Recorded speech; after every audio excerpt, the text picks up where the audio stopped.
Is the Giannis approach from Jason Kidd the right approach for Cooper Flagg? Let's discuss on today's One More Thing of Locked On Mavs. This is Cooper Flagg, and you're listening to Locked On Mavs. On 5. Explain yourself. All these changes, I still got my dog Dwight Powell. You are Locked On Mavs, your daily Dallas Mavericks podcast. Part of the Locked On Podcast Network. Still can't leave. Your team every day. I'm going to get a city like that.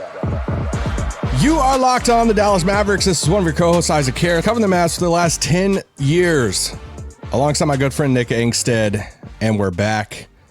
And I want to say better than ever, but that would be false. It's Halloween, dropping this Halloween evening, Halloween night. And yesterday we did a podcast on things that kind of scared us about the Mavs right now. Talked a little bit about the AD injury. Since then, Mark Stein's reported that Dallas is looking like they're going to hold him out in that Mexico City game.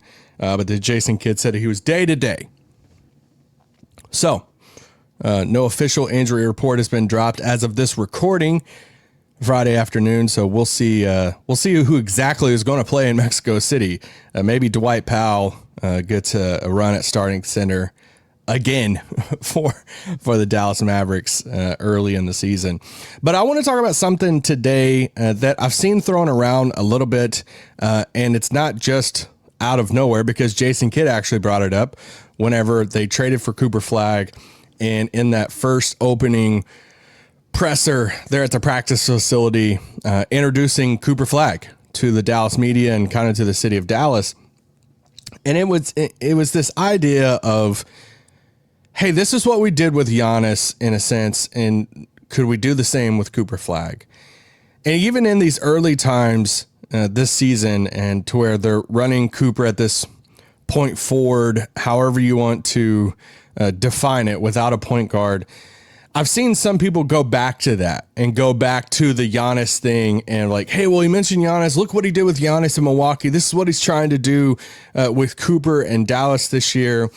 And at first, when I first heard it, after they took Cooper in that presser, I was like, okay, like I read a little bit of the Giannis book. I need to finish it. Honestly, it was great, the part I was reading. But then I just, like a lot of books, I don't know about you guys, I start reading books and then I have another book and I start reading that. And then I have 50 books that I'm like halfway through. But I was like, all right, how real is this? Is this something? Is this a comp? Is this a situation that we can go back and look at what happened with Giannis? And it's like, is this what he's going to try to do with Cooper? Will it work with Cooper? It's the same type of thing. So I wanted to do that just because this isn't really working right now as far as the offense in Dallas. And I'm like, is this a thing that we can look at for hope? Is this a thing we can look at and say, hey, will it work there? It's going to work here. And I want to caution it a little bit for a couple different reasons. And that's why I want to do one more thing about it today. So as a reminder, if you go back to that presser, Kidd says, doing the direct quote here, just understanding the guys that I've been around, that they have been young. From Giannis giving him the ball and he failed, Kidd said, but he wanted to come back and have the ball. So I'm excited about giving Flagg the ball against the Lakers and see what happens. Let's get it started right off the bat. Now, Kidd is talking about the preseason at that point. The Lakers are going to be their first preseason game. But he drops that Giannis line there. And, hey, let's give him the ball. It might fail at first, but we think it's going to work out. So let's look at this. Let's go back and look at Giannis's first years in Dallas, because I think there's a lot of common misconceptions that's happening about, hey, like Cooper point. Okay, Kidd did it with Giannis. He's going to do it with Cooper. Let's go back. So first off, Kidd did not do this in Giannis's first rookie season. All right. It is not like Giannis started off as a rookie, as a teenager, and then Jason Kidd was like, hey, game one, you are going to be our starting point guard for the Milwaukee Bucks. Was that not that at all? You're just like, hey, when did Kidd start that? When did Kidd wasn't even his head coach his rookie season. It was Larry Drew. Shout out, North Carolina. Kidd becomes Giannis's coach in year 2 And then it's not until halfway through his third year in the league or his second year in the league that he becomes like kids like, all right, we're going to try to make him like the point guard of the team. And it's not until his third year in the league that they fully commit to Giannis being the point guard. Think about that. Like, Giannis has all of this experience under his belt being in the league before they even like decide like, hey, we're going to try to put the ball in his hands to run point. And yes, he's going to fail. Yes, it might not work out, but we think this is going to be the best for him and best for the team. So let's stop right there and saying completely different ball game than having Giannis a couple seasons into his career and Cooper Flagg day one in the NBA of being like, hey, they both started off doing this. They both did not start off doing this. Second, look at the differences between the two players. Like, look at the differences between Giannis and Cooper Flagg when they came into the league. Cooper Flagg, we've heard about Cooper Flagg for how long? Going up through, middle school, high school. Tim Legler was talking the other day on a podcast when he was saying that he first saw Cooper when he was like 14 and started telling people about him. There's probably some stories before that. Cooper's been playing these, forward wing positions. Sometime at later, early in his career. He was huge. He's huge now. He's so tall. That he's, played these bigger positions and stuff. He goes to Duke. He plays, with Malawach there in the front court at Duke. And then he comes to Dallas as this number one pick. Y'all know, we talked all about the accolades heading into the draft, how hyped he was, the type of prospect he is, and all the stuff. We know all this about Cooper Flagg and what he has played, how much he's developed, the accolades he won in college basketball, of being that good at the age of 18, being invited to Team USA camp. Okay, I say all of that. If you were anywhere in the NBA sphere when Giannis was coming into the draft, Giannis was like the biggest unknown thing. Giannis was like the biggest, what if, the biggest, athletic. You would see these clips of Giannis in these, the footage was, I don't know, the footage wasn't even 1080. It was the most grainy footage that it felt like someone just pulled out a VCR tape and put it in one of those TVs that were about 4 feet wide. And it was like, all right, this is what we got from Giannis, and these random gems playing against these random people. But you see this guy that has all this athleticism, and he's like a deer out there. It's just unreal. But you're like, what's he going to be in the NBA? And you know what he didn't have? He didn't have a shot. Giannis did not have a shot. It's still a talking point today.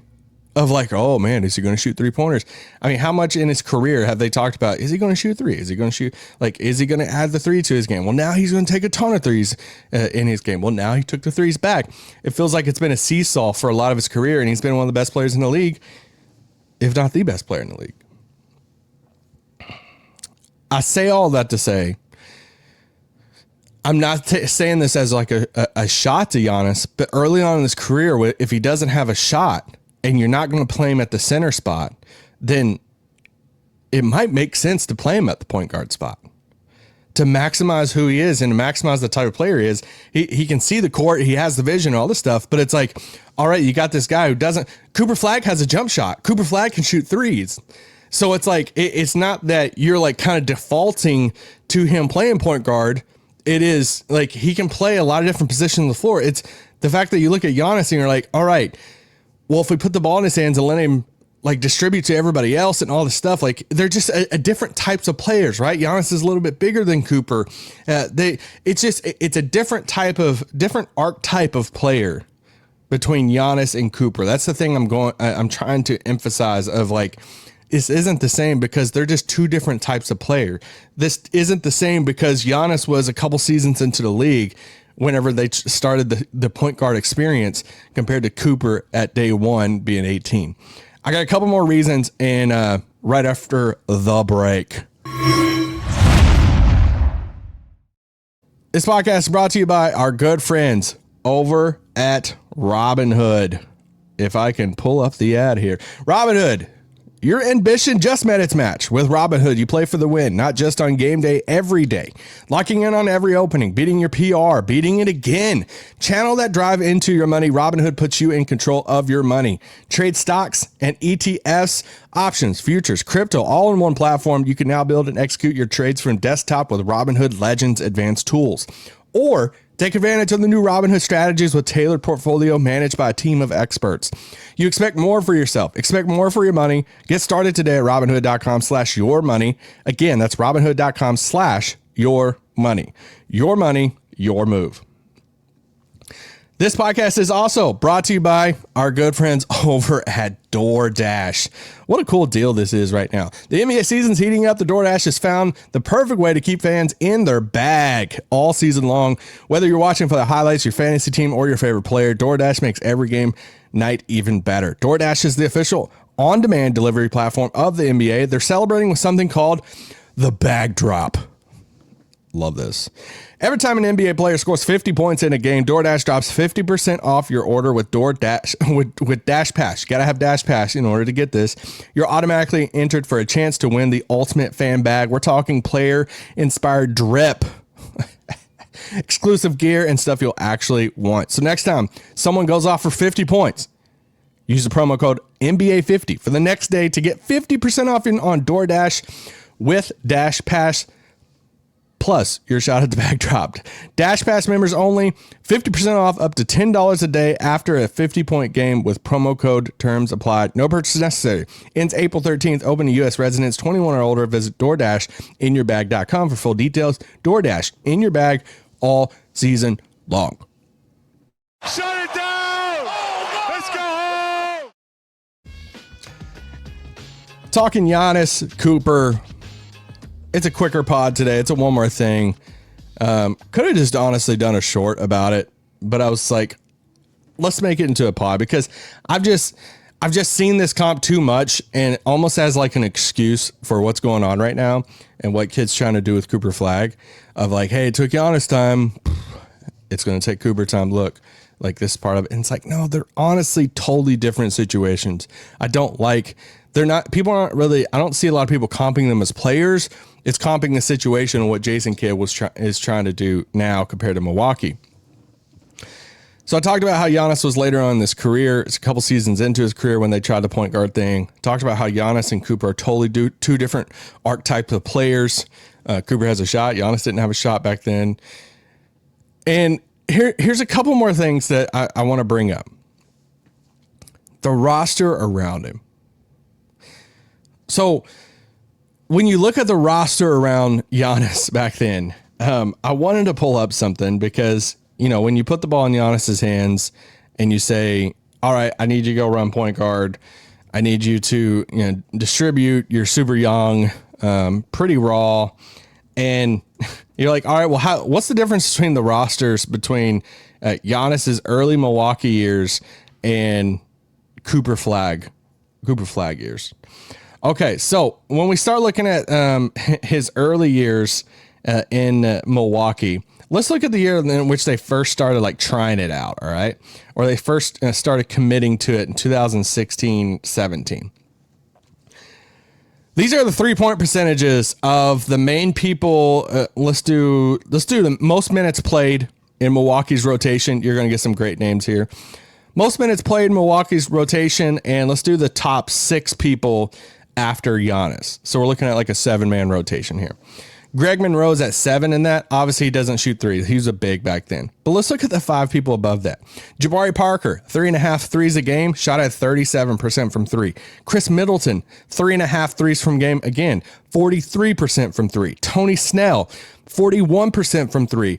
He shot 4.5 threes a game at 41% from 3. Malcolm Brogdon, 2.5 threes a game at 40% from 3. And Matthew Dellavedova shot 3 threes a game at 37% from 3. So just to recap, these were the players' percentages, the shooters around Giannis in the season in which they committed to him playing playing the point guard position. 37%, 43%, 41%, 40%, and 37%. They put a ton of shooters around Giannis. Like when you commit to that and you're like, and if you're going to try to say, hey, it worked out for Giannis being a point guard in Milwaukee and Jason Kidd put the ball in his hands and developed him. And look how it turned out. They had 5 shooters that played with him majority of the time that shot 37% or higher. And in this case, also 40% or higher from the 3-point line. Wait, is somebody's in my ear right now asking me? Yes, you want to see Dallas's numbers, the shooters around Cooper Flagg right now. Okay, let's look them up. We're 5 games into the season. This is what we're working with. PJ Washington, 39%, solid. Cooper Flagg, okay, if we're saying the point guard right now. Anthony Davis at 27%. Max Christie, let's go. Shout out. 52%. Naji Marshall has not hit a 3 yet. So he's at, you got it, 0%. Klay Thompson, 26%. D'Angelo Russell, D'Lo's at 18% from 3. Yeah, Caleb Martin's at 33%. You can't sit here and judge the Cooper Flagg point guard thing or say, hey, we're going to run a Giannis type of thing and put the ball in his hands and all this stuff and try to compare it to Giannis's early days as a point guard in Milwaukee whenever Milwaukee actually built for that. And that's one of the things with this, like, you didn't build a roster for that. Like, if you're going to have somebody that's going to try to initiate offense and try to, which they're really not even like, forcing Cooper Flagg to do that like they were with Giannis anyway. But still, they had shooters and stuff around Giannis back then. And the other point I want to make about their roster around them is look at 2 people. Look at 2 people on Milwaukee's rotation there in that first year they committed to Giannis being a point guard. You had Matthew Dellavedova and you had Malcolm Brogdon. 2 solid point guards in the NBA. They both played a long time in the NBA. Both solid guys who can bring the ball to the floor, guys that can run an offensive time, initiated offensive time. You at least had some other options out there that could dribble and handle the ball.